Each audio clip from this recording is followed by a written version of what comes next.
The invitation arrived on a Tuesday morning, cream-colored cardstock with gold embossed lettering that practically screamed expensive. Rachel Davis and Derek Thompson request the pleasure of your company at their engagement celebration. Before we jump back in, tell us where you're tuning in from, and if this story touches you, make sure you're subscribed, because tomorrow I've saved something extra special for you. The date hit me like a physical blow.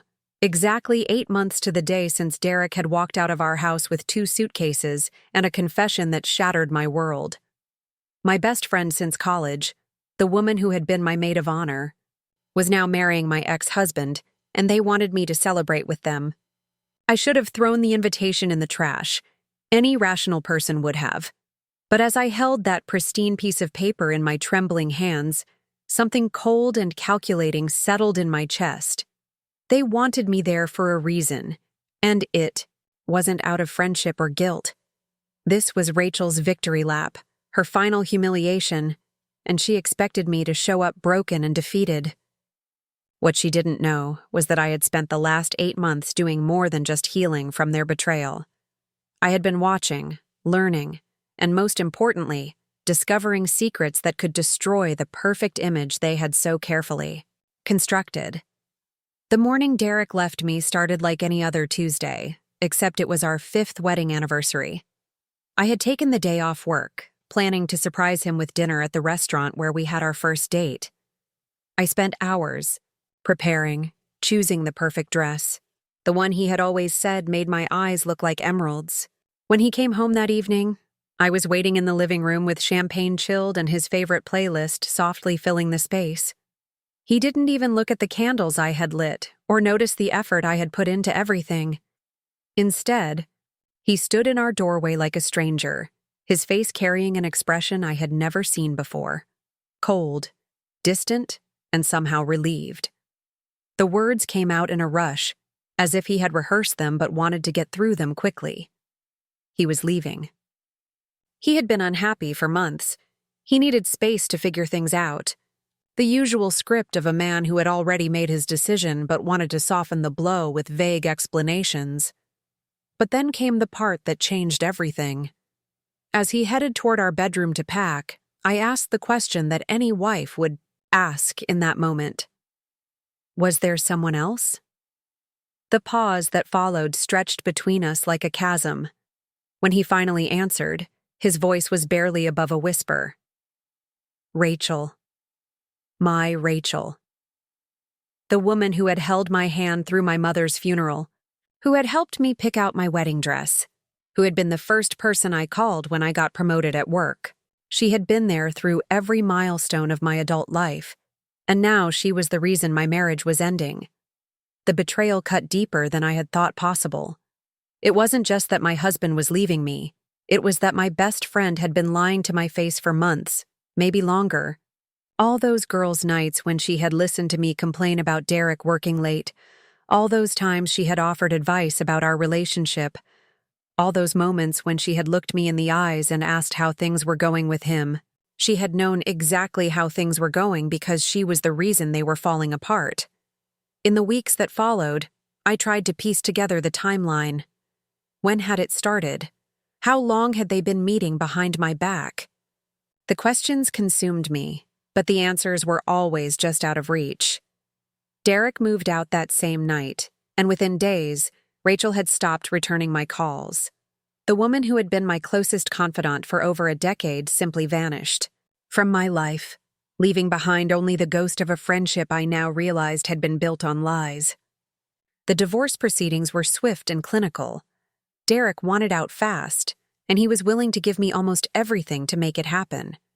The house, most of our savings, even his grandmother's jewelry that I had always admired, he handed it. All over without a fight. At the time, I thought it was guilt driving his generosity, but now I understand it was something else entirely. He wanted a clean slate, no messy entanglements that might complicate his new life with Rachel. Every signature on those legal documents was him buying his freedom from our shared history. Rachel, meanwhile, had transformed into someone I barely recognized. The casual, down-to-earth woman I had known was gone, replaced by a polished version of herself that seemed to glow with newfound confidence.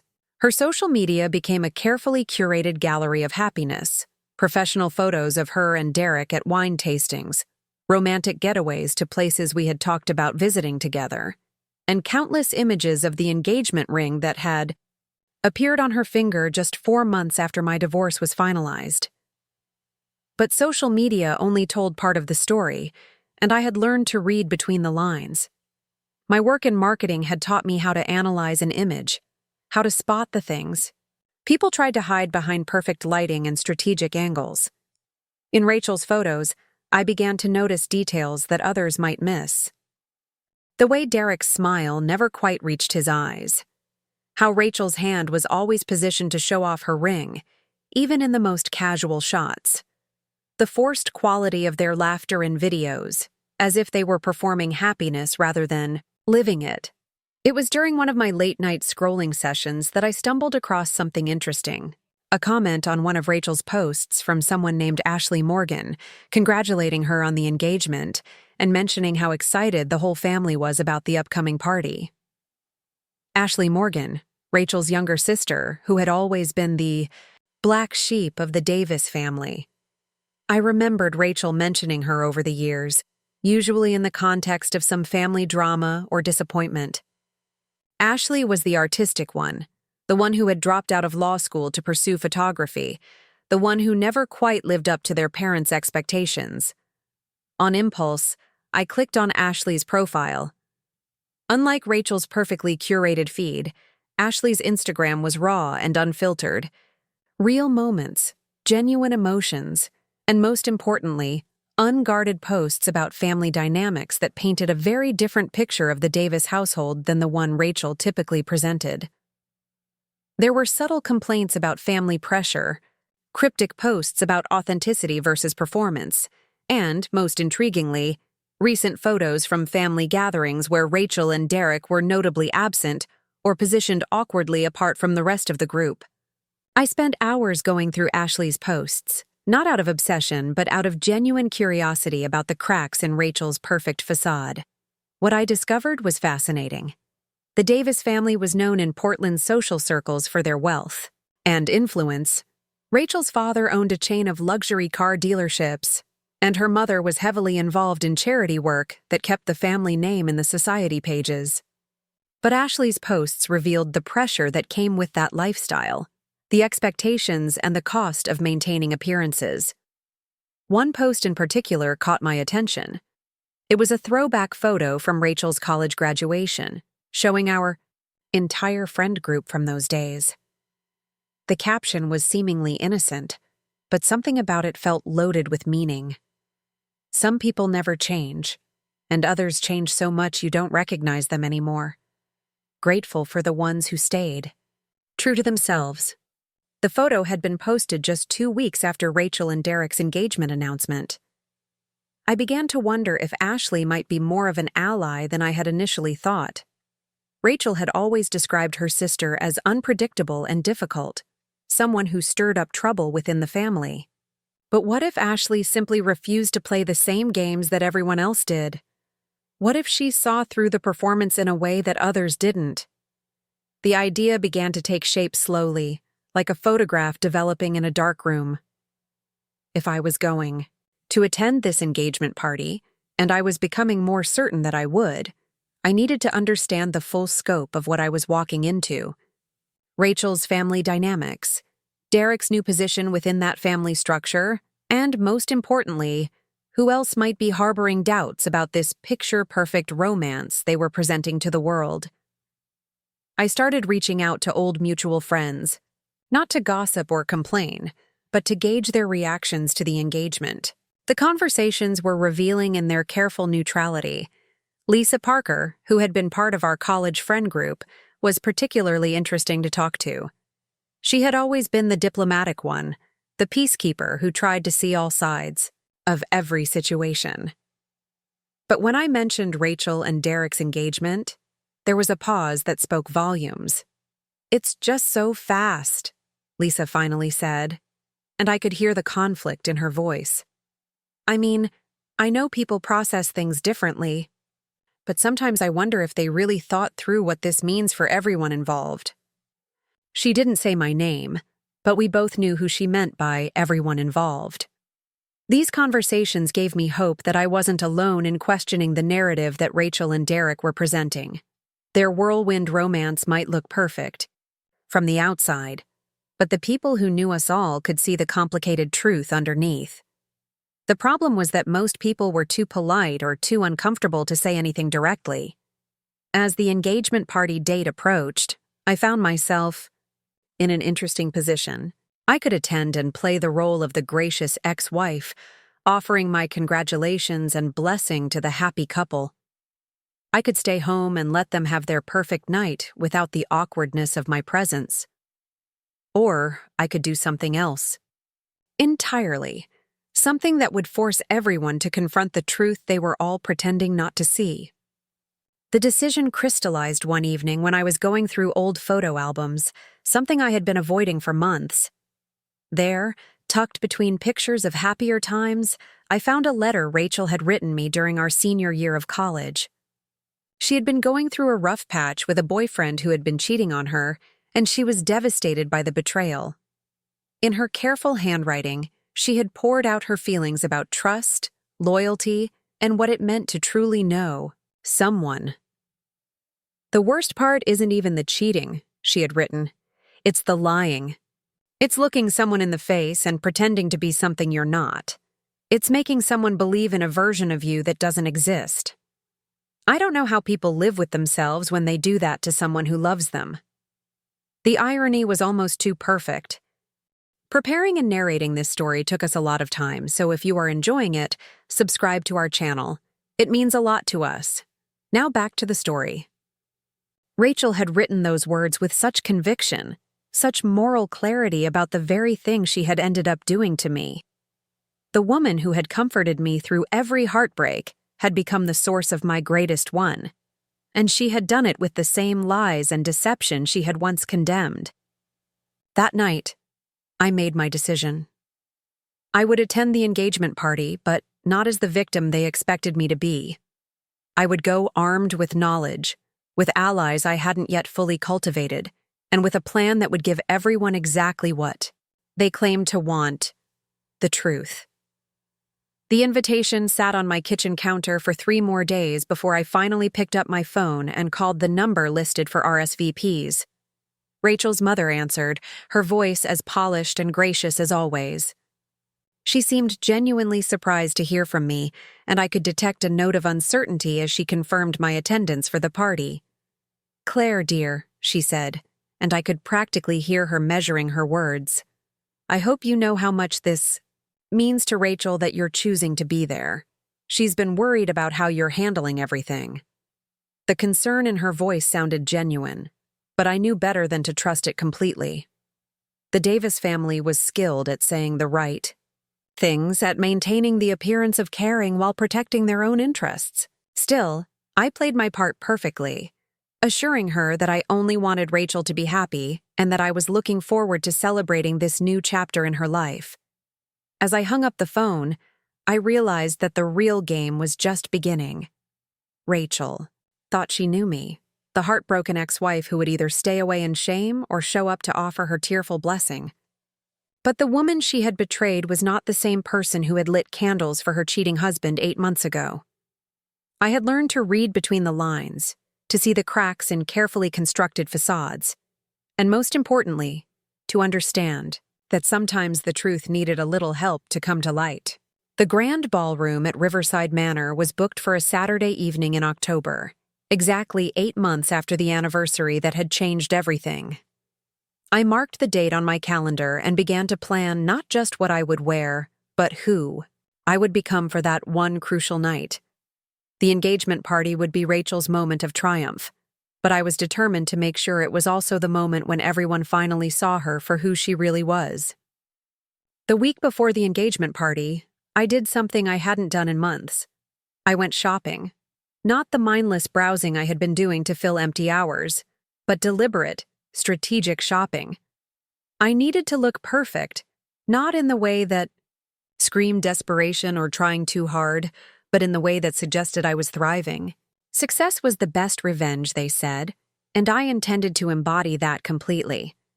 I chose a deep navy dress that hugged my figure in all the right places, elegant but not flashy, expensive but not ostentatious. The kind of dress that would make people look twice and wonder where I had been hiding such confidence. I paired it with jewelry Derek had never seen, pieces I had bought for myself in the months after he left, small acts of defiance that had slowly rebuilt my sense of self-worth.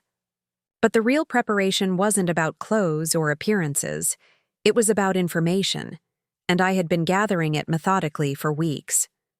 Ashley Morgan had become an unexpected source of insight into the Davis family dynamics, though she didn't know it yet. Her social media posts painted a picture of a family that looked perfect from the outside, but struggled with the pressure of maintaining that image.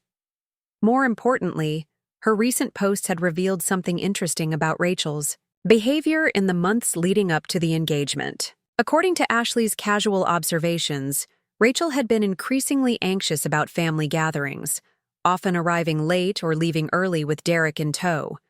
There were mentions of heated phone calls that ended abruptly when others entered the room, and references to Rachel being stressed about work, even though she had always thrived under pressure before. The portrait that emerged was of someone who was working very hard to keep something hidden, even from her own family. I had also been paying attention to Derek's patterns, not out of lingering attachment, but out of curiosity about how he was adjusting to his new life. His LinkedIn profile showed that he had been promoted at work, something I learned not from him, but from a mutual colleague who mentioned it in passing. The promotion had come just 3 months after our divorce was finalized, which struck me as remarkably convenient timing. Derek had always been competent at his job, but he had never been the type to aggressively pursue advancement. Yet suddenly he was climbing the corporate ladder at a pace that seemed almost too good to be true. The more I dug into the details of their new life together, the more questions arose. Rachel had moved into a downtown apartment that was well beyond what her salary as a marketing coordinator could afford, even with Derek contributing to the rent. Her Instagram showed regular dinners at expensive restaurants, weekend trips to wine country, and a wardrobe that had clearly been upgraded significantly in recent months. Either Derek was spending money he didn't have, or there was another source of income that wasn't immediately obvious. My background in marketing had taught me to look for inconsistencies in the stories people told, and Rachel's story had several gaps that didn't quite make sense. She claimed to be happier than she had ever been, but her social media presence felt performative in a way it never had before. The candid moments that had always made her posts feel authentic were gone, replaced by carefully staged photos that looked more like advertisements for a lifestyle than genuine glimpses into her life. It was while analyzing one of these posts that I noticed something that made my pulse quicken. In the background of a photo Rachel had posted from a restaurant, I could see Derek's phone lying face up on the table. The screen was lit with what appeared to be a text message, and while I couldn't read the content, I could see enough to notice that the contact name started with an initial that wasn't R. It was a small detail, the kind of thing most people would never notice, but it suggested that Derek might be in communication with someone Rachel didn't know about. The discovery made me wonder what other secrets might be hiding beneath the surface of their relationship. If Derek was capable of betraying me so completely, what made Rachel think she was immune to the same treatment? More importantly, if there were cracks in their relationship already, how much pressure would it take to widen them into something that couldn't be ignored? I decided to test a theory.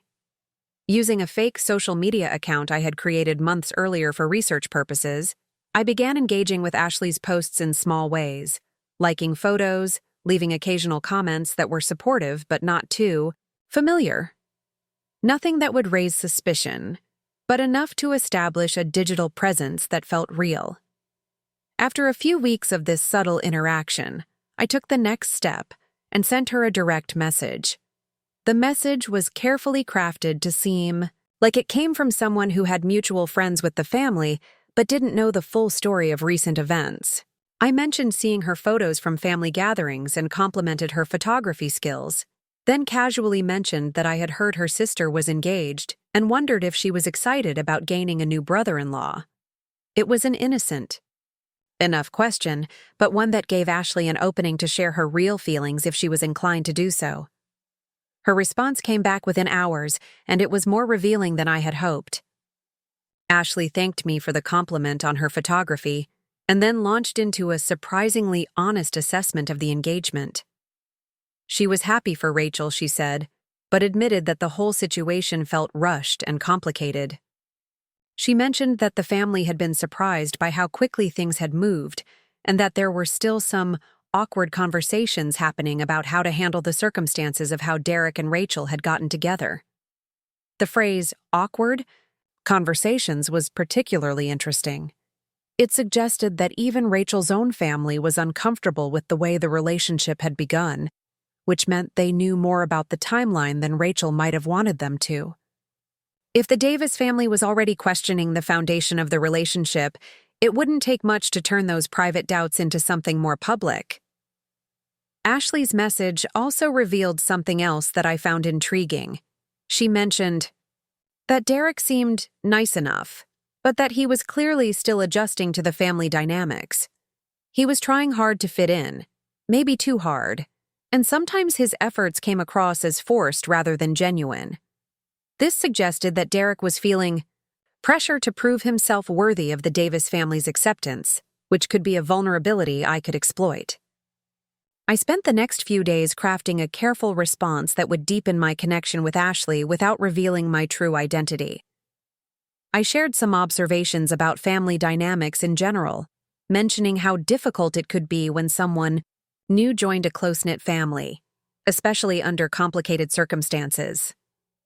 I asked thoughtful questions about her photography work and showed genuine interest in her perspective on family relationships. Ashley's responses grew more open and detailed with each exchange. She revealed that she was often the one family member who noticed things that others preferred to ignore, and that this sometimes put her in an uncomfortable position during family gatherings. She had always been close to Rachel despite their differences, but lately she felt like her sister was becoming someone she didn't recognize. The breakthrough came when Ashley mentioned that she was dreading the engagement party because she knew it would involve a lot of pretending that everything was perfect when it clearly wasn't. She was worried about having to make small talk with people who were asking questions she didn't know how to answer, particularly about how Derek and Rachel had met and fallen in love. The family had settled on a vague story about them connecting through mutual friends, but Ashley clearly knew there was more to it than that. This was exactly the opening I needed. I expressed sympathy for her position and shared some general thoughts about how complicated family gatherings could be when there were unspoken tensions.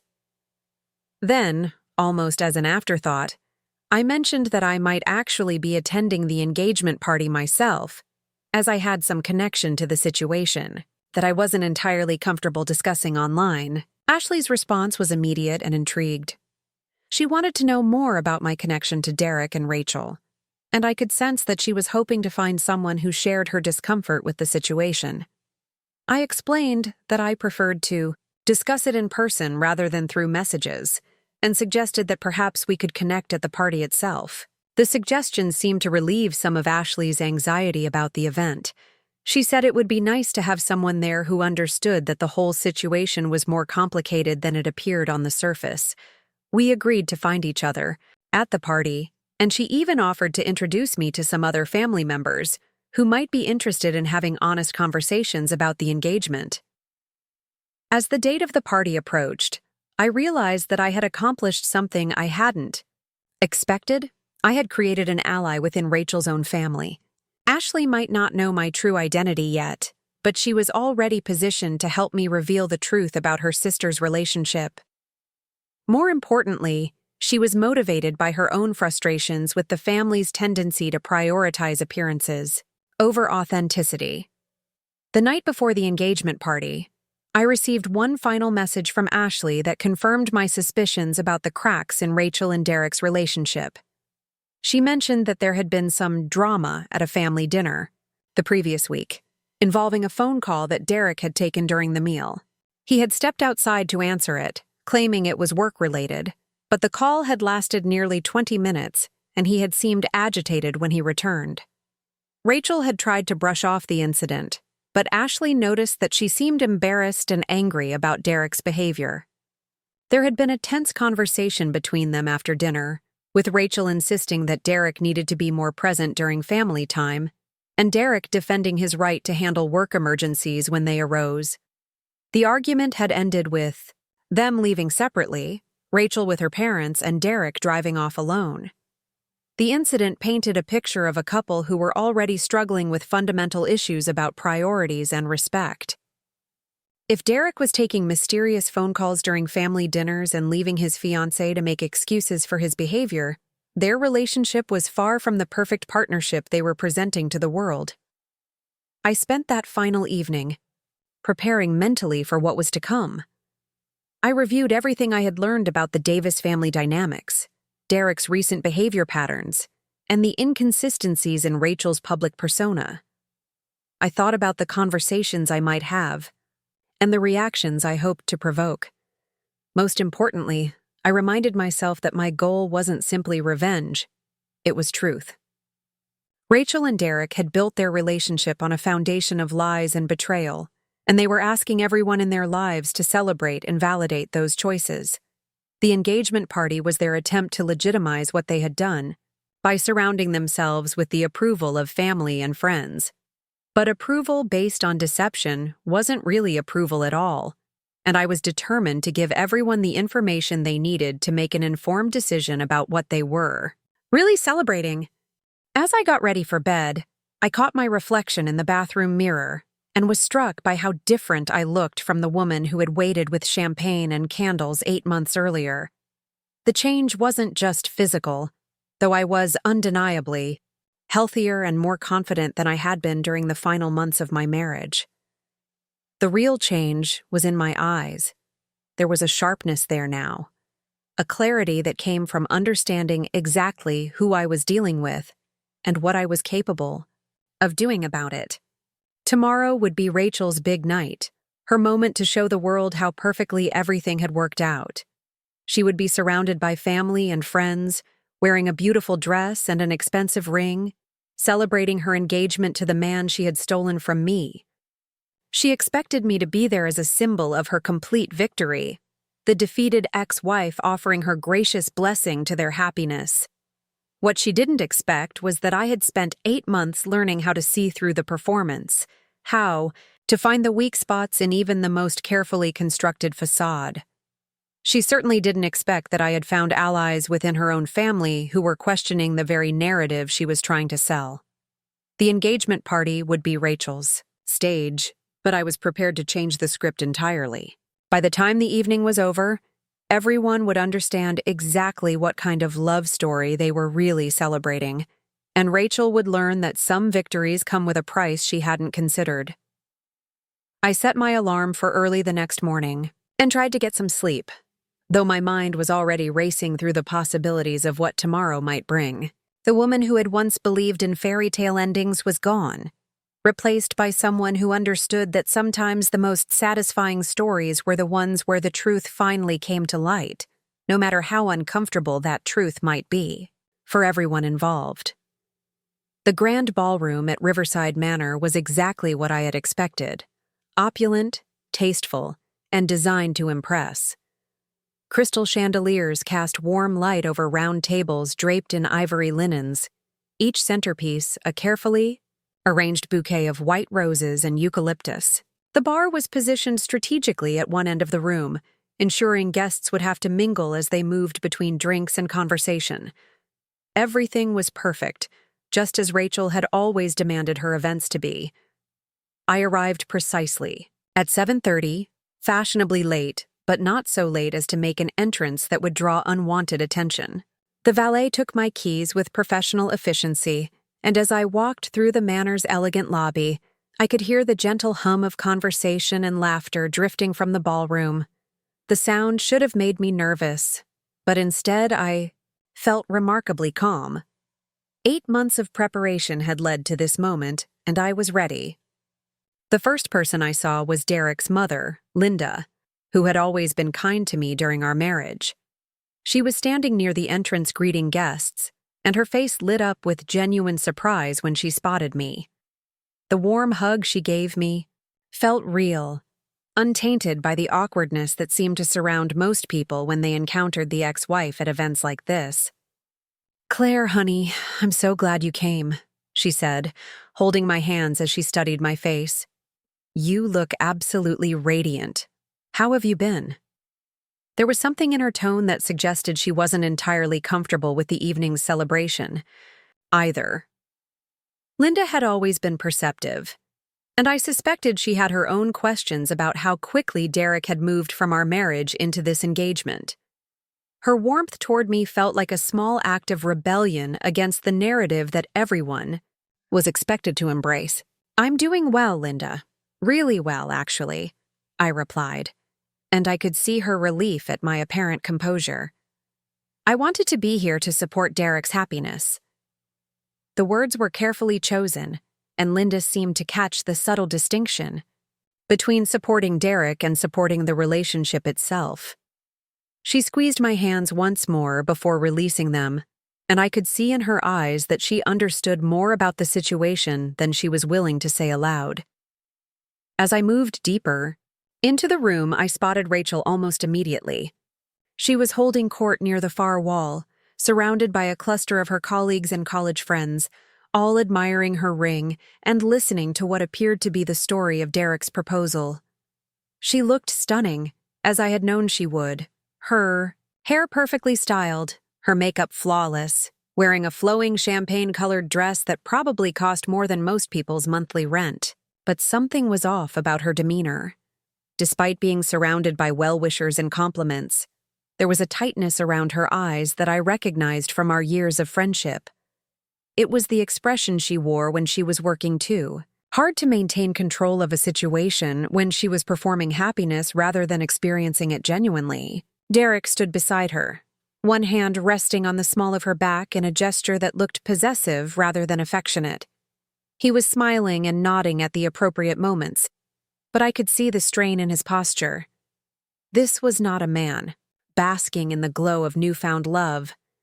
This was someone playing a role he wasn't entirely comfortable with. I moved toward the bar, taking my time to observe the room's dynamics. The guest list was a fascinating mix of Rachel's family, Derek's family, mutual friends from our college days, and what appeared to be a significant number of Rachel's work colleagues and social connections.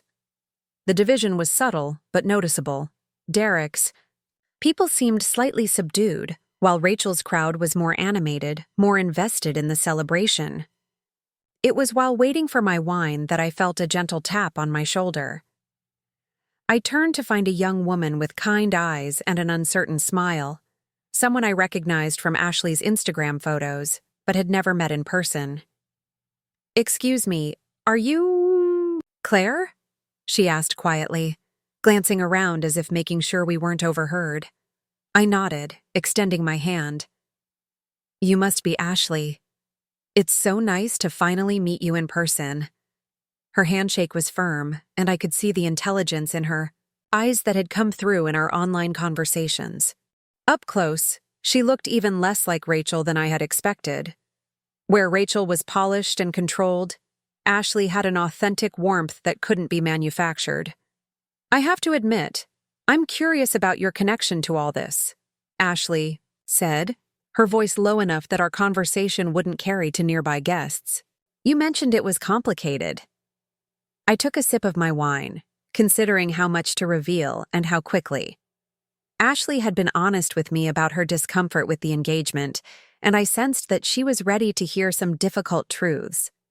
"I used to be married to Derek," I said simply, watching her face for her reaction. Ashley's eyes widened, and she took a small step back. "You're the ex-wife," she said, not as a question, but as a realization.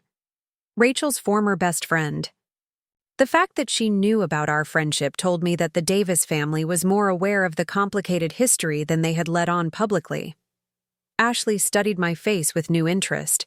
and I could see her mental gears turning as she processed this information. "So, you're here because—" She trailed off, clearly not sure how to finish the question. "I'm here because I was invited," I said truthfully. "And because I think there are some things about this relationship that people should know before they celebrate it too enthusiastically." Ashley glanced toward where Rachel was still entertaining her admirers, then back at me. "What kind of things?" Before I could answer, we were interrupted by the arrival of Kevin Davis, Rachel's older brother. I recognized him from family photos Rachel had shown me over the years, though he looked more serious in person than he had in those casual snapshots. "Ashley, there you are," he said, then noticed me and extended his hand politely. "I don't think we've met. I'm Kevin, Rachel's brother." "Claire Thompson," I replied, shaking his hand and watching his expression carefully. The recognition was immediate, and Kevin's demeanor shifted subtly. He wasn't unfriendly, but there was a wariness in his eyes that suggested he had been briefed on who I was and why my presence might be significant. "Well," he said after a moment, "this is certainly an interesting development." Ashley looked between us, clearly sensing undercurrents she didn't fully understand. "Kevin, did you know that Claire and Rachel used to be best friends?" Kevin's jaw tightened almost imperceptibly. "I was aware of their history, yes." The careful way he phrased his response told me that the Davis family had discussed my potential attendance at the party, and probably my relationship with Rachel in general. They knew more about the situation than they were comfortable acknowledging, publicly. "I hope my being here isn't causing any problems," I said, keeping my tone light but watching Kevin's reaction carefully. "Not at all," he replied, though his smile didn't reach his eyes. "We want everyone to feel welcome." The conversation was interrupted by the sound of someone tapping a knife against a champagne glass. The room gradually quieted as attention turned toward the front, where Rachel's father, Robert Davis, was preparing to make a toast. He was an imposing man even in his 60s, with the kind of commanding presence that came from years of running successful businesses and expecting people to listen when he spoke. "Friends and family," Robert began, his voice carrying easily through the room. "Margaret and I are delighted that you're here tonight to celebrate Rachel and Derek's engagement." The applause was polite but subdued, and I noticed that several people seemed to be looking around the room rather than focusing entirely on the speaker. There was an undercurrent of tension that even Robert's practiced charm couldn't completely mask.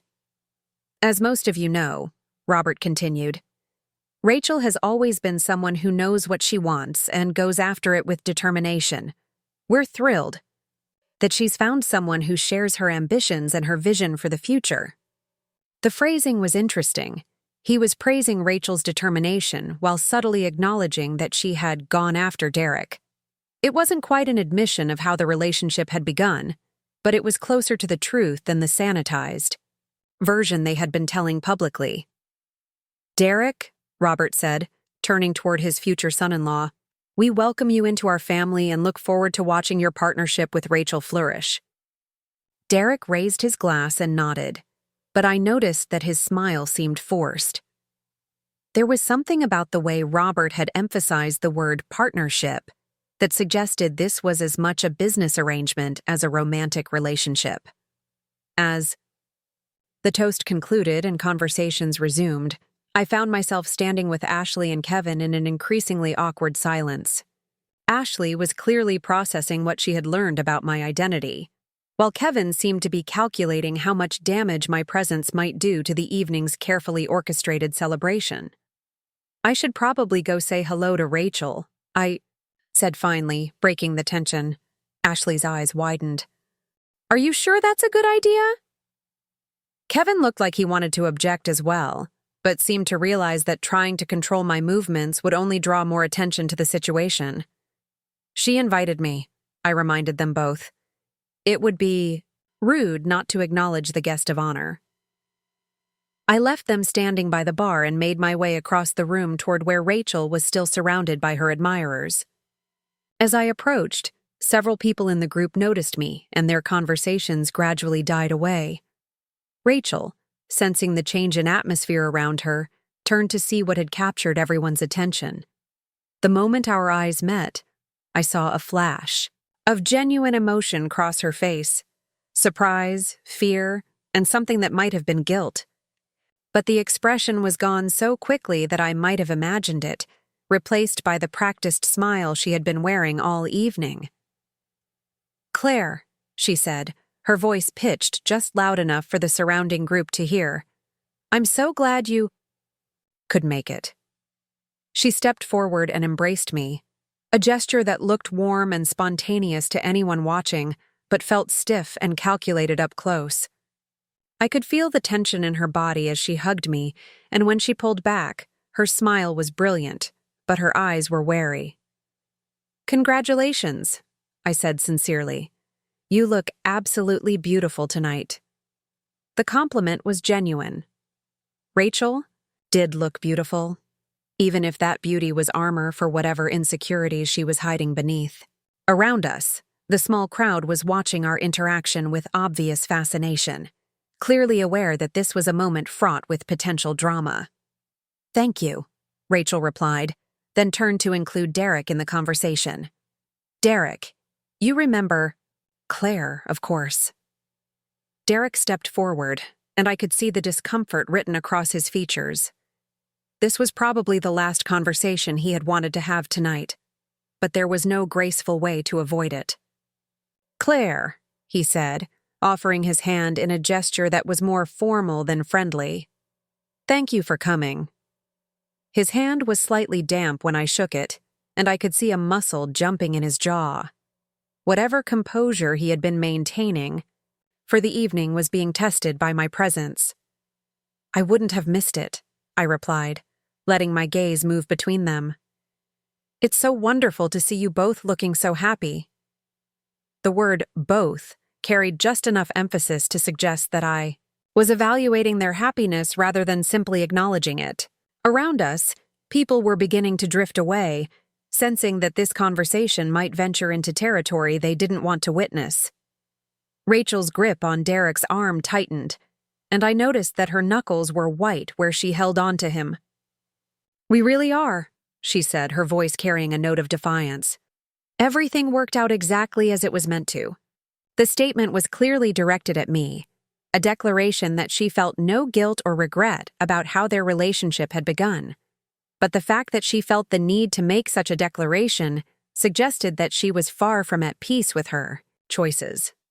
"I'm sure it did," I replied evenly. "Things have a way of working out for the best, don't they?" Derek cleared his throat, clearly wanting to end the conversation before it went any further. "We should probably mingle with some of the other guests," he said to Rachel. But before they could escape, Ashley appeared at my elbow, her timing either coincidental or perfectly calculated. "Rachel," she said brightly, "I was just talking to Claire about photography. She mentioned she might be interested in having some portraits done." It was a completely fabricated conversation, but Ashley delivered it with such casual confidence that it sounded perfectly plausible. More importantly, it forced Rachel to continue the interaction when she clearly wanted to end it. "That's nice," Rachel said stiffly, clearly not sure how to respond. "Actually," I said, seizing the opportunity Ashley had created, "I was wondering if we might have a chance to catch up privately at some point tonight. It's been so long since we really talked." The request was reasonable on its surface, but I could see panic flicker in Rachel's eyes. The last thing she wanted was a private conversation with me, especially not here, tonight, surrounded by all the people she was trying to impress. "Of course," she said, because refusing would have looked strange to everyone watching. "Maybe later, when things calm down a bit." "Perfect," I replied with a smile. "I'll look forward to it." As Rachel and Derek moved away, clearly eager to put distance between us, Ashley remained at my side. I could feel her studying me with new interest, and when I met her gaze, I saw something that looked like admiration mixed with curiosity. "That was interesting," she said quietly. Which part? The part where you made it clear that you're not here to play the role they expected you to play. I smiled, realizing that Ashley was even more perceptive than I had given her credit for. She had understood immediately that my presence represented a threat to the narrative Rachel and Derek were trying to establish. Would you like to step outside for some air? I asked. I think it might be time for that honest conversation you mentioned wanting to have. Ashley nodded, and we made our way toward the terrace doors. As we walked, I caught sight of Rachel, watching us from across the room, her expression tight with concern. She was beginning to realize that her carefully planned evening wasn't going to unfold exactly as she had envisioned. The terrace was mercifully quiet, with only a few other guests taking advantage of the mild October evening. Ashley and I found a spot near the railing where we could speak privately without being overheard. So, Ashley said without preamble, what exactly are you planning to do here tonight? The directness of her question caught me off guard, but I appreciated her honesty. I'm planning to tell the truth, I said simply. About what, specifically? I took a deep breath, knowing that what I said next would determine whether Ashley became a true ally or decided she needed to warn her sister about what was coming. About the fact that Derek and Rachel's relationship began while he was still married to me. About the lies Rachel told me for months while she was sleeping with my husband. About the real timeline of their romance, which is very different from the story they've been telling everyone. Ashley was quiet for a long moment, staring out at the garden beyond the terrace. When she finally spoke, her voice was thoughtful rather than defensive. I wondered about that, she said. The timeline never quite made sense, and Rachel got very uncomfortable whenever anyone asked too many questions about how they got together. The admission gave me hope that Ashley was ready to hear the full truth. There's more, I continued. I have reason to believe that their relationship isn't as stable as they're pretending it is. Derek has been taking mysterious phone calls. They've been having arguments at family dinners, and Rachel has been showing signs of stress that suggest all is not well in paradise. Ashley turned to look at me directly. What are you asking me to do? I'm asking you to help people understand what they're really celebrating tonight. Not a fairy tale romance, but a relationship built on betrayal and deception that's already showing cracks. She was quiet again, and I could see her wrestling with the implications of what I was suggesting. Finally, she met my eyes with a look of determination that reminded me powerfully of the woman Rachel used to be, before she became someone I didn't recognize. Tell me everything, Ashley said. If I'm going to help you do this, I need to know exactly what we're dealing with. Ashley listened without interruption as I laid out everything I had discovered over the past 8 months. The timeline of Derek and Rachel's affair, the lies Rachel had told me while pretending to be my supportive friend, the financial inconsistencies in their new lifestyle, and most importantly, the evidence I had gathered that their relationship was already fracturing under the weight of its deceptive foundation. When I finished, Ashley was quiet for several minutes, processing what she had heard. The sounds of the party drifted out to us through the terrace doors. Laughter, conversation, the clink of glasses. But out here in the garden, surrounded by the scent of late-blooming roses, the truth felt more real than the celebration happening inside. I knew something wasn't right, Ashley said finally. Rachel has been different for months, more controlling, more anxious about everything. And Derek. She shook her head. He tries so hard to fit in with our family, but it never feels natural. It's like he's constantly performing. What sealed it for me, I continued, was realizing that they're not just lying to everyone else, they're lying to themselves. They want so badly to believe that what they did was justified, that it was destiny or true love, that they've constructed this entire mythology around their relationship. But mythology isn't the same as reality. Ashley pulled out her phone and scrolled through some recent photos. Look at this, she said, showing me a picture from a family barbecue the previous month. See how they're positioned? They're physically close, but they're not really connecting.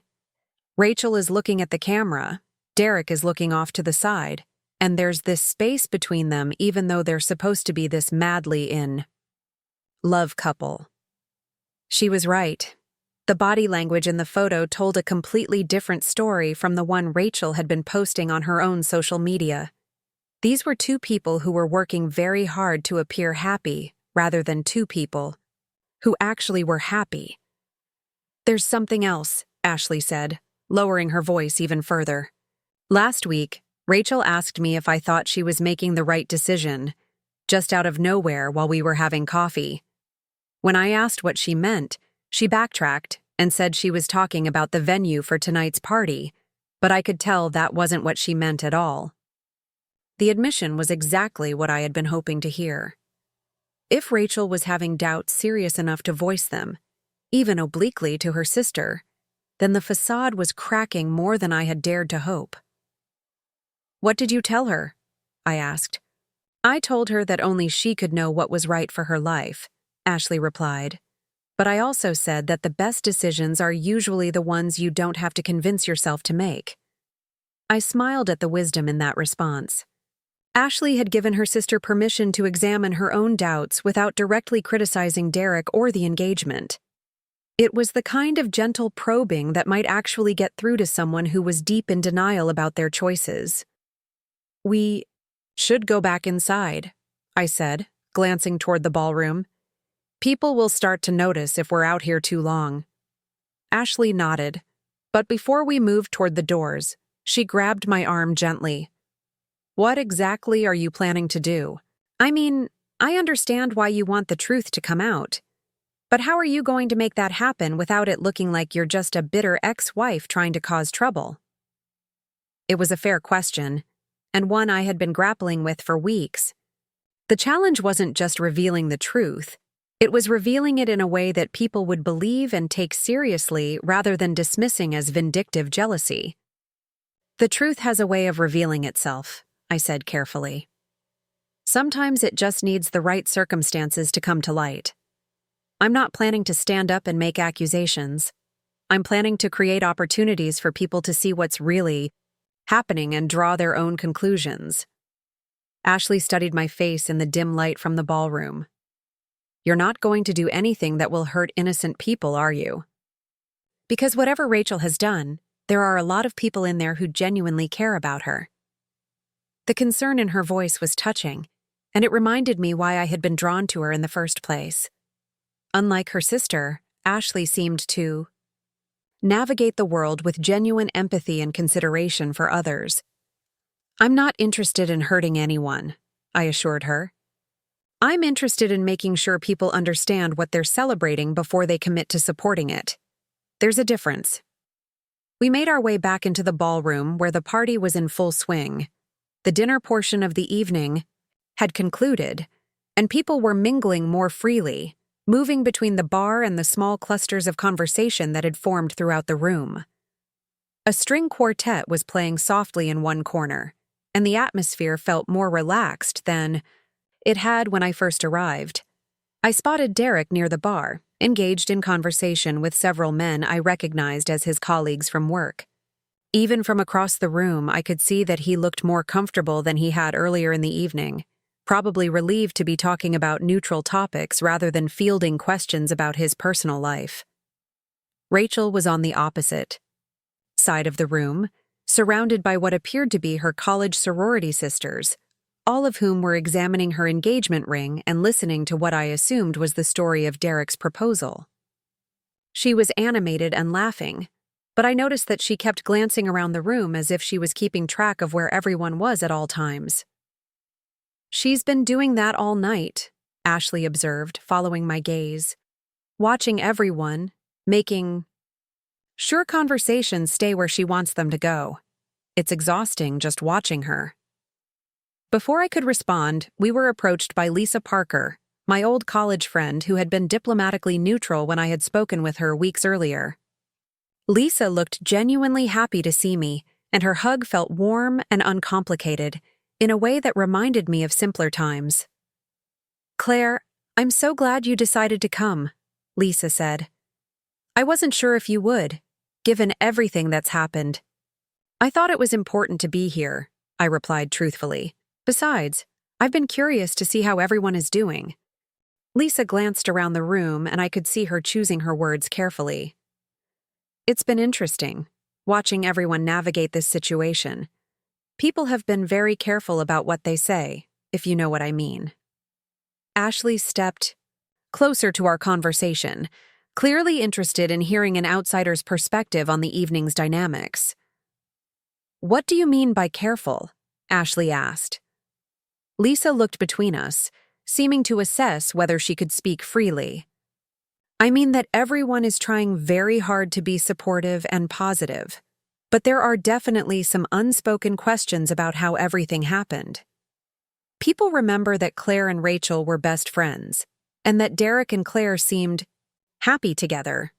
The timeline of when Derek and Rachel got together is, well, it raises some questions that people are too polite to ask directly. The admission was more honest than I had expected from Lisa, who had always been someone who avoided conflict and controversy. If even she was willing to acknowledge that people had questions, then the doubts were more widespread than Rachel probably realized. What kind of questions? I asked, genuinely curious about what people had been saying when they thought no one was listening. Lisa glanced around to make sure we weren't being overheard, then leaned in slightly. Questions about whether Derek and Rachel were involved before Derek's marriage ended. Questions about whether Rachel was really being a good friend to you during that time. Questions about why everything happened so fast after the divorce was finalized. Ashley's eyebrows rose at this information.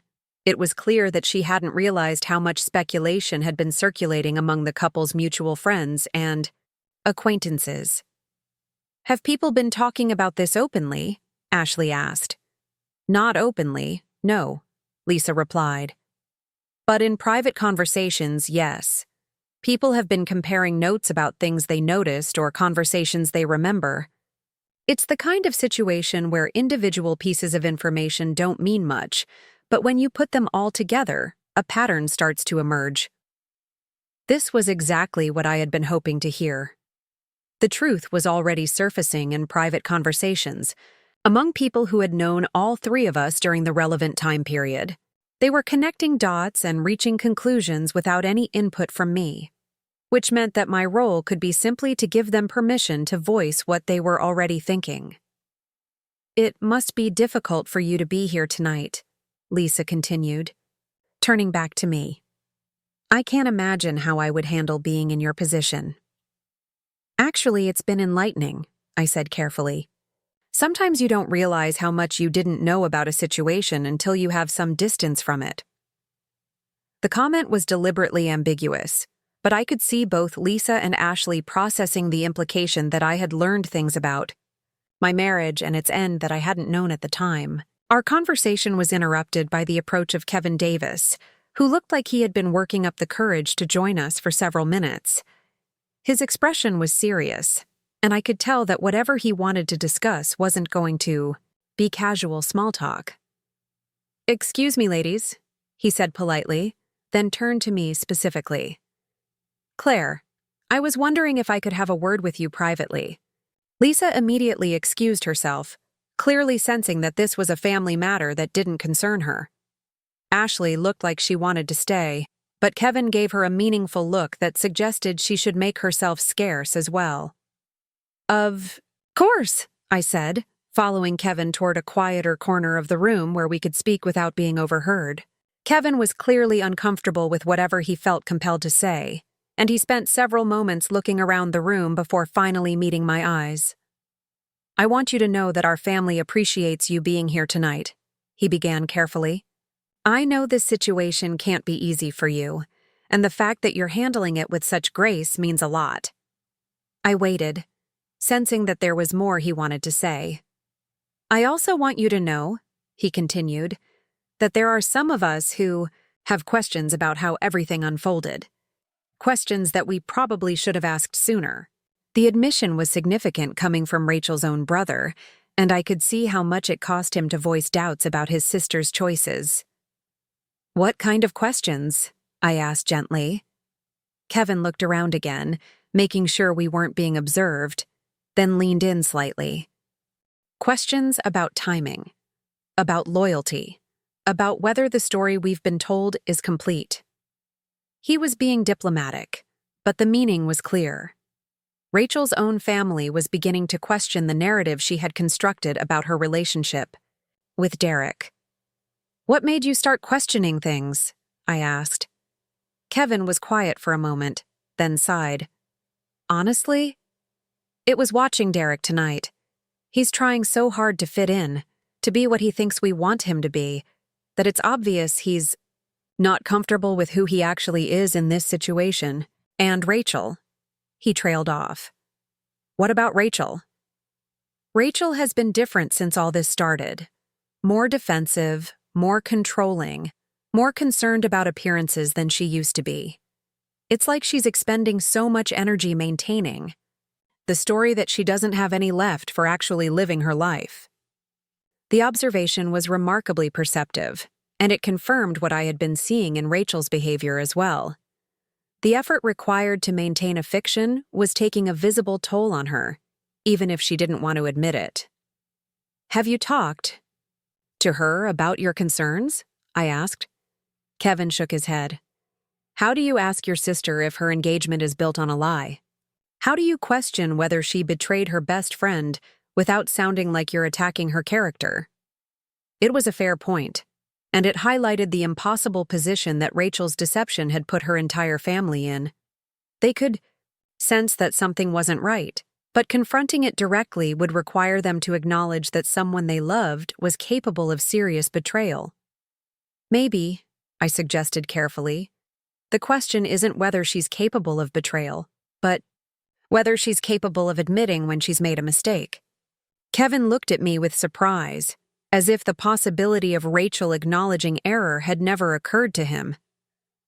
"You think she knows she made a mistake?" he asked. "I think she's starting to realize that getting what you want and being happy with what you got are two very different things," I replied.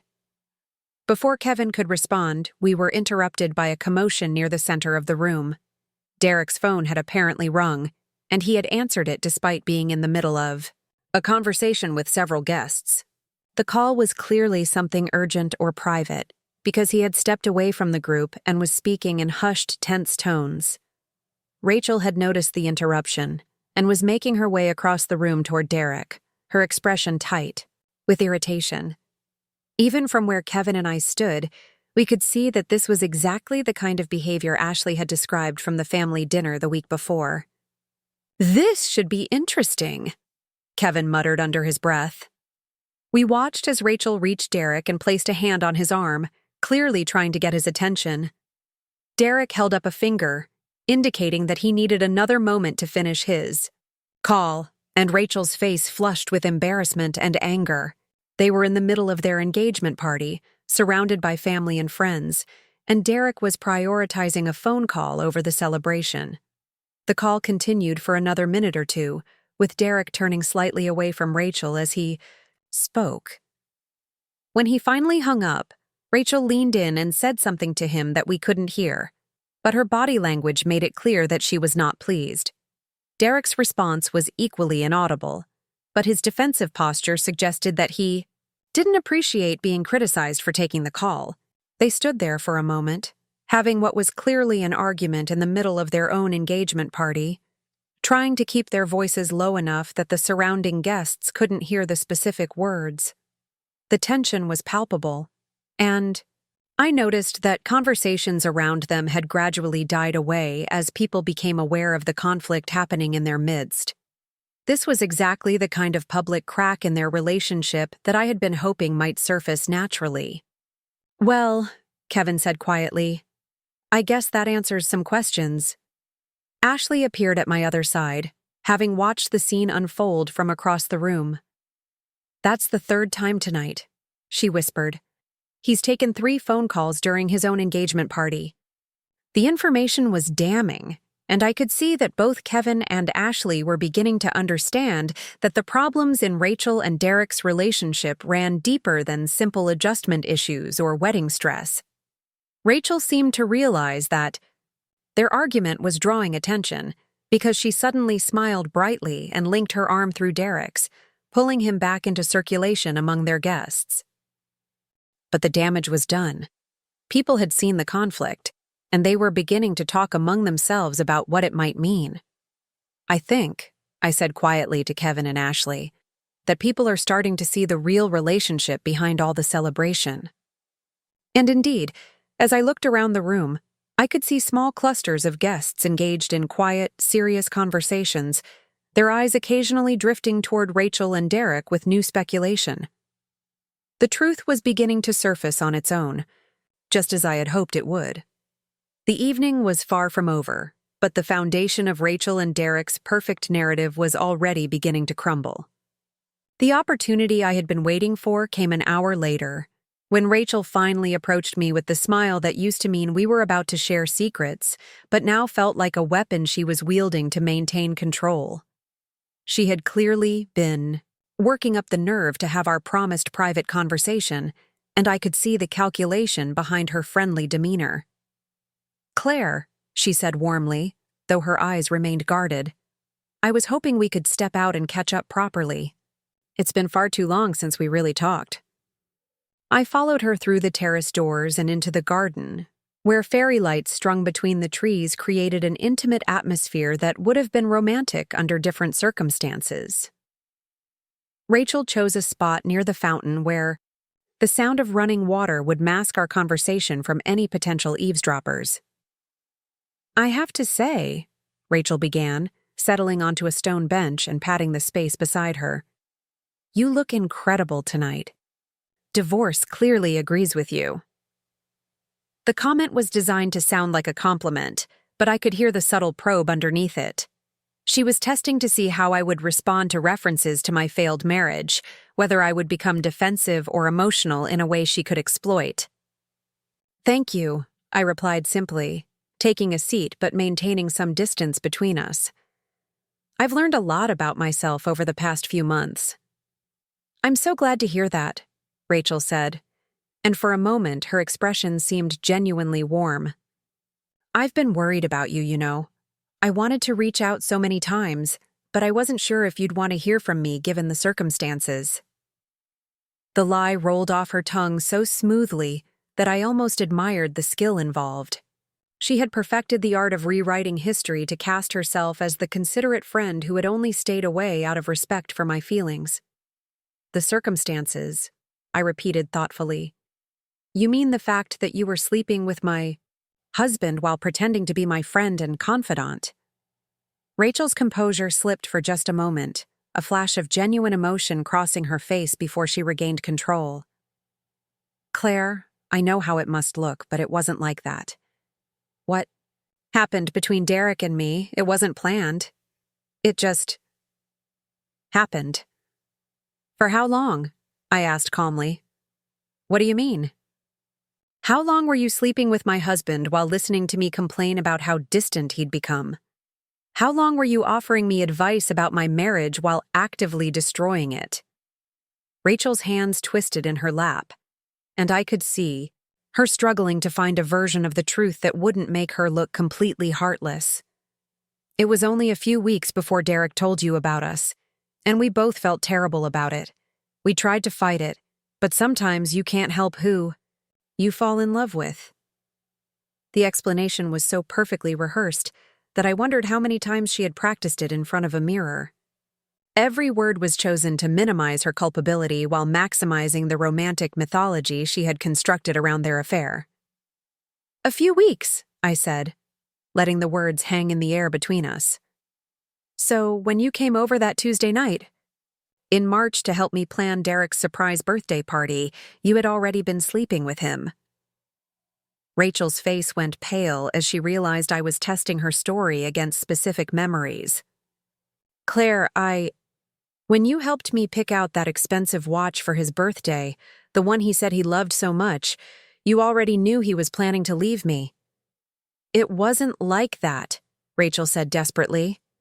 We weren't planning anything. We were both confused and guilty and trying to figure out what to do. And when you held my hand while I cried about how disconnected Derek and I had become, when you told me that all marriages go through rough patches and that I just needed to be patient with him, you were sleeping in my bed the nights I worked late. Each accusation hit its mark, and I could see Rachel's carefully constructed narrative crumbling under the weight of specific, undeniable facts. She had spent so much energy convincing herself that what she had done was forgivable, that she had lost sight of how it would sound when laid out clearly and chronologically. I never meant for any of this to happen, she whispered, and for the first time that evening, she sounded like the friend I used to know, rather than the polished stranger she had become. But it did happen, I said firmly. And now you're asking everyone we know to celebrate it as if it's some beautiful love story, instead of acknowledging what it actually was. A betrayal that destroyed multiple relationships and hurt people who trusted both of you. Rachel was quiet for a long moment, staring at the fountain as if it might provide her with answers she couldn't find on her own. When she finally spoke, her voice was small and uncertain. What do you want from me, Claire? Do you want me to confess to everyone in there that I'm a terrible person? Do you want me to call off my engagement and spend the rest of my life making amends for hurting you? What would be enough? The questions revealed more than Rachel probably intended. They showed that she understood the magnitude of what she had done, even if she had been trying to minimize it publicly. They also showed that she was exhausted from maintaining the facade of innocent love conquering all. I don't want you to destroy your life, I said truthfully. But I do want you to stop asking people to celebrate a relationship built on lies. I want you to acknowledge that choices have consequences, and that the foundation you've built this engagement on isn't as solid as you're pretending it is. What do you mean? Rachel asked, though I could see in her eyes that she already knew. I mean that Derek is taking mysterious phone calls during your engagement party.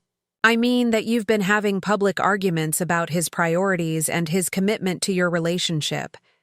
I mean that even your own family is starting to question whether this engagement is really what either of you wants, or just what you think you're supposed to want. Rachel's composure finally cracked completely, and tears began rolling down her cheeks, smearing her carefully applied makeup. I don't know what I'm doing, she admitted. I thought if we could just get through tonight, if everyone could see how happy we are, then it would all feel real. But nothing feels real anymore. The admission was more honest than anything she had said to me in over a year, and I felt a flicker of the compassion I used to have for her. This was the woman who had been my best friend for over a decade, and seeing her so lost and confused reminded me of why I had cared about her in the first place. Rachel, I said gently, when was the last time you and Derek had a conversation? About something other than wedding planning or damage control? When was the last time you felt like you were with someone who actually knew you rather than someone who was performing the role of your fiancé? She wiped her eyes with the back of her hand, leaving streaks in her foundation. I can't remember, she whispered. That's not what a healthy relationship feels like, I told her. That's what a performance feels like, and performances are exhausting to maintain. Rachel looked up at me with red-rimmed eyes. But if I admit that this was all a mistake, then I have to face the fact that I destroyed our friendship for nothing. I have to acknowledge that I hurt you and Derek and myself for a relationship that was never going to work. Maybe, I said carefully, the question isn't whether you made a mistake, but whether you're brave enough to stop making it worse. Before Rachel could respond, we heard voices approaching from the direction of the terrace. Derek appeared, followed by Ashley and Kevin, all of them looking concerned and slightly out of breath. There you are, Derek said, relief evident in his voice. People were starting to ask where you'd gone. He stopped short when he saw Rachel's tear-streaked face, and his expression shifted from relief to alarm. What's wrong? What happened? Ashley and Kevin hung back slightly, clearly uncomfortable with the obvious emotional intensity of whatever conversation they had interrupted. "Nothing's wrong," Rachel said quickly, attempting to compose herself. "Claire and I were just catching up." Derek looked between us suspiciously, clearly not buying the explanation. "It looks like more than catching up," he said, his voice taking on a protective edge that would have been touching if it hadn't been so misplaced. "Actually," I said, standing up from the bench, "Rachel and I were having a long overdue honest conversation about the past, about choices and consequences, and what it means to build something real instead of something that just looks good from the outside." Derek's face darkened as he processed the implications of my words. "I think this conversation is over," he said firmly. "Is it?" I asked, looking directly at Rachel. "Because I think Rachel might have more to say." Rachel looked between Derek and me, clearly torn between the safety of retreating back into their established narrative and the relief of finally acknowledging the truth that had been weighing on her for months. "Rachel," Derek said, his voice carrying a warning tone, "we should go back inside. People are waiting for us." But Rachel didn't move. Instead, she looked at Ashley and Kevin, her own family members who had been watching this entire situation unfold with growing concern. "Ashley," she said quietly, "you asked me last week if I was making the right decision. Do you remember?" Ashley nodded, stepping closer to her sister. "I remember. I told you I was talking about the venue for tonight, but that wasn't true." Rachel's voice was barely above a whisper, but in the quiet garden, every word carried, clearly. "I was talking about all of it, the engagement, the wedding, the whole relationship." Derek stepped forward, alarm replacing his earlier protectiveness. "Rachel, what are you saying?" Rachel looked up at him with an expression that was both sad and relieved. "I'm saying that Claire is right. We've been performing this relationship instead of living it, and I'm exhausted from pretending that what we did to get here was justified by how we feel about each other now." "That's not true," Derek said desperately. "We love each other. What we have is real." "Do we?" Rachel asked, and the question hung in the air like a challenge. "Derek, when was the last time we talked about anything that mattered? When was the last time you looked at me and saw someone you wanted to spend your life with instead of someone you felt obligated to marry because of what we did?" Derek opened his mouth to respond, then closed it again, clearly unable to come up with an answer that would sound convincing. "And when was the last time?" Rachel continued, her voice growing stronger.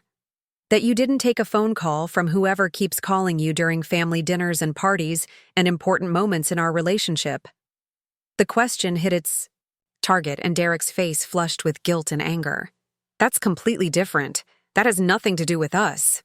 "It has everything to do with us," Rachel said, standing up from the bench to face him directly. "Because if you can't prioritize our relationship during our own engagement party, how are you going to prioritize it during a marriage?" Kevin stepped forward, clearly feeling the need to intervene before the situation escalated further. "Maybe we should all take a breath and—" "No," Rachel interrupted, turning to look at her brother and sister. "I need to say this. I need to finally be honest about what happened and what's been happening ever since." She turned back to Derek, who was staring at her with an expression of dawning panic. "Claire didn't do anything to us tonight except give me permission to admit what I've been feeling for months." "This isn't working, Derek. We're not working. We're two people who made a terrible mistake and then compounded it by trying to turn it into something beautiful instead of acknowledging what it actually was." "Rachel, please," Derek said, his voice breaking. "Don't do this here. Don't do this now." "When else am I going to do it?" she asked. "After we've put everyone we know through the expense and emotional investment of a wedding? After we've spent years making each other miserable while trying to prove that we were right to hurt people for this relationship?" Derek looked around, the group desperately, as if someone might come to his rescue, but Ashley and Kevin were watching their sister with something that looked like respect mixed with relief. They had been waiting for her to acknowledge what they had all been seeing. "The phone calls," Rachel said, her voice steadying as she found her courage. "Who have you been talking to, Derek? Because it's clearly someone more important to you than I am." Derek's silence was answer enough, and I saw Rachel's last illusions about their relationship crumble in real time. "I think," she said finally, reaching for the engagement ring on her finger, "that we've put everyone through enough tonight." Derek watched in horror as she slipped the ring off her finger and held it out to him. "Rachel, don't do this. We can work through whatever problems we're having. We just need time to—" "We've had 8 months," Rachel said firmly. 8 months to build something real, and instead we've spent that time building a performance. I'm tired of performing, Derek. I'm tired of pretending that what we did was justified, and that what we have now is worth all the damage we caused." She pressed the ring into his palm and closed his fingers around it. "I'm sorry," she said simply. "I'm sorry to you, I'm sorry to Claire, and I'm sorry to everyone who believed in us when we didn't even believe in ourselves." Derek stood there holding the ring, looking lost and bewildered, as if he couldn't quite process what had just happened. Around us, the sounds of the party continued, oblivious to the fact that the engagement they were celebrating had just ended. "What am I supposed to tell everyone?" Derek asked helplessly. Rachel looked at him with something that might have been pity. "Tell them the truth," she said. "Tell them that sometimes love isn't enough to overcome the way a relationship begins. Tell them that we realized we were better at being each other's mistake than each other's future."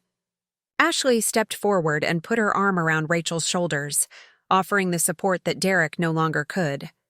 Kevin looked like he wanted to say something to Derek, but seemed to realize that there were no words that could make this situation less devastating.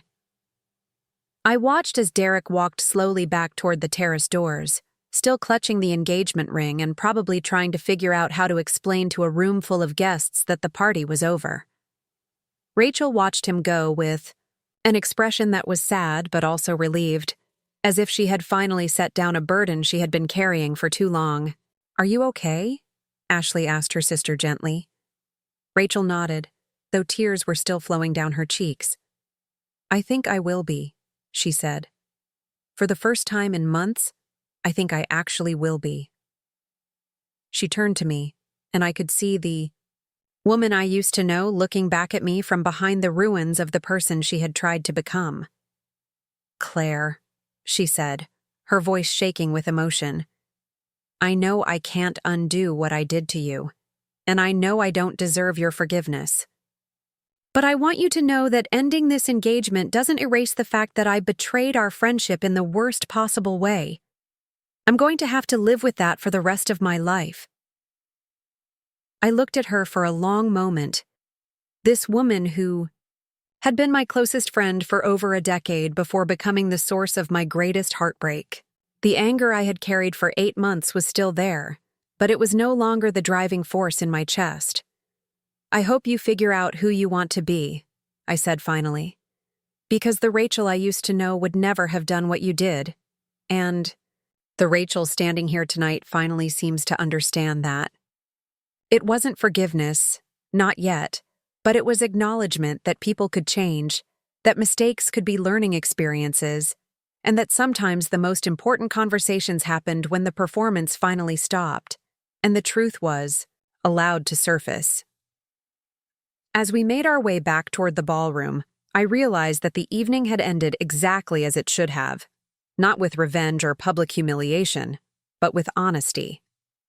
Rachel would have to face the consequences of her choices, Derek would have to figure out what he actually wanted from his life, and I would go home knowing that the truth had finally been told. The party was effectively over, though it took another hour for all the guests to understand what had happened and make their graceful exits. By the time I left Riverside Manor, the fairy lights in the garden were the only illumination remaining, casting shadows over the scene of what should have been a celebration, but had become something much more valuable, a moment of truth that had been 8 months in the making. Up next, you've got 2 more standout stories right on your screen.